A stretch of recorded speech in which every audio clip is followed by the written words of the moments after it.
रामायण की कहानी 5-6। सूर्पनखा की नाक कटना तथा खरदूषण का वध।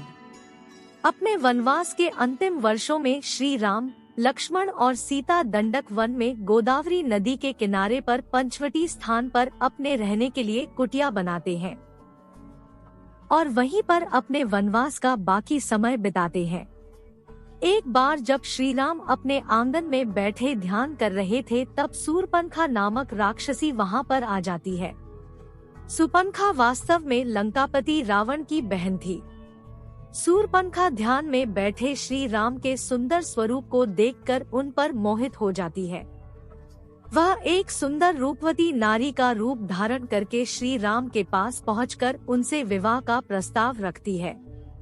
तब श्री राम बड़े ही विनम्र भाव से उसके प्रस्ताव को अस्वीकार कर देते हैं और कहते हैं कि वह अपनी पत्नी सीता को आजीवन एक विवाह में रहने का वचन दे चुके हैं। उस समय लक्ष्मण जी वन से लकड़ियां एकत्रित करने के लिए गए हुए थे और वह भी आ जाते हैं, जिन्हें देखकर शूर्पणखा एक बार उन पर भी मोहित हो जाती है। शूर्पणखा ने अपने साथ विवाह का वही प्रस्ताव लक्ष्मण जी के समक्ष भी रखा। तब लक्ष्मण जी उनको बोलते हैं कि उनके बड़े भाई श्री राम के होते हुए वह उनके योग्य नहीं है।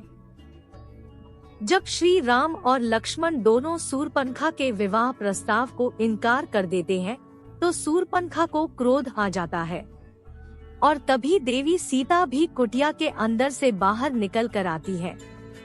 सीता को देखकर शूर्पणखा श्री राम को कहती है कि तुम इस औरत के कारण ही मुझे नकार रहे हो, इसलिए मैं तुम्हारी पत्नी को ही खा जाती हूँ। यह कहकर क्रोध में शूर्पणखा माता सीता की तरफ बढ़ती है। तभी श्री राम लक्ष्मण को आज्ञा देते हैं और लक्ष्मण जी अपनी तलवार निकालकर शूर्पणखा की नाक पर वार करते हैं।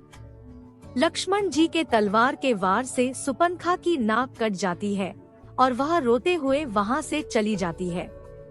अपने कटी हुई नाक को लेकर शूर्पणखा अपने भाई और दंडक वन के उस समय के असुर राजा खर के पास पहुंचती है। अपने भाई खर और दूषण के पास पहुंचकर शूर्पणखा न्याय की दुहाई देते हुए रोने लगती है। अपनी बहन को रोता हुआ देखकर राजा कर पूछते हैं कि उसकी यह दशा किसने की है।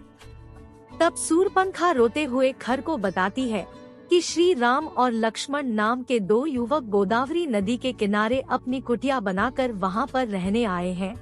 उन्होंने मुझे अकेली पाकर मेरा अपमान करने की कोशिश की, इसलिए आप वहां जाकर उन दोनों से मेरे अपमान का बदला लीजिए। उनके साथ एक सुंदर नारी भी है जो कि राम की पत्नी है। अपने बहन के अपमान का बदला लेने के लिए खर और दूषण अपने 14 राक्षसों को एक साथ भेज देते हैं और कहते हैं कि जाओ और पंचवटी में बनी हुई कुटिया का तिनका तिनका बिखेर डालो और उजाड़ दो। असुर खर के 14 सैनिक एक साथ पंचवटी की तरफ जाते हैं। वहां श्रीराम पहले से ही उनका इंतजार कर रहे थे, क्योंकि उन्हें अंदाजा था कि शूर्पणखा अपने अपमान का बदला लेने के लिए अवश्य किसी न किसी को भेजेगी। 14 असुर एक कतार में उनके सामने आकर बोले कि दंडक वन के राजा खर ने का आदेश दिया है कि तुम दोनों भाई हमारे राजा की शरण में खुद को समर्पित कर दो तथा तुम्हारे साथ जो सुंदर औरत है उसे हमारे राजा की सेवा में उपस्थित करो।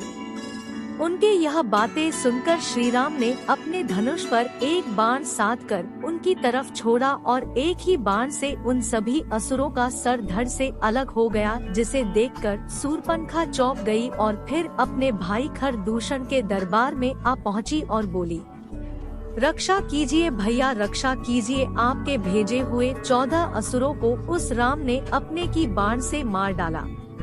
यह सुनकर खर दूषण समझ जाते हैं कि श्री राम लक्ष्मण कोई साधारण मानव नहीं है और वह अपनी सेना लेकर खुद ही श्री राम लक्ष्मण से युद्ध करने के लिए चल पड़ते हैं। पंचवटी पहुंचने के बाद खर दूषण श्री राम लक्ष्मण को ललकारते हैं।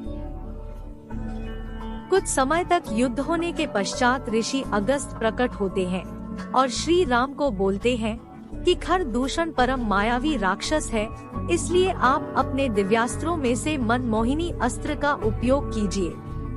तब श्री राम मनमोहनी अस्त्र खरदूषण की ओर चला देते हैं, जिसके प्रभाव से खरदूषण की सेना मोहित होकर आपस में ही लड़कर नष्ट हो जाती है और आखिर में श्री राम अपने दिव्यास्त्र के द्वारा दंडक वन के राजा खर का वध कर देते हैं।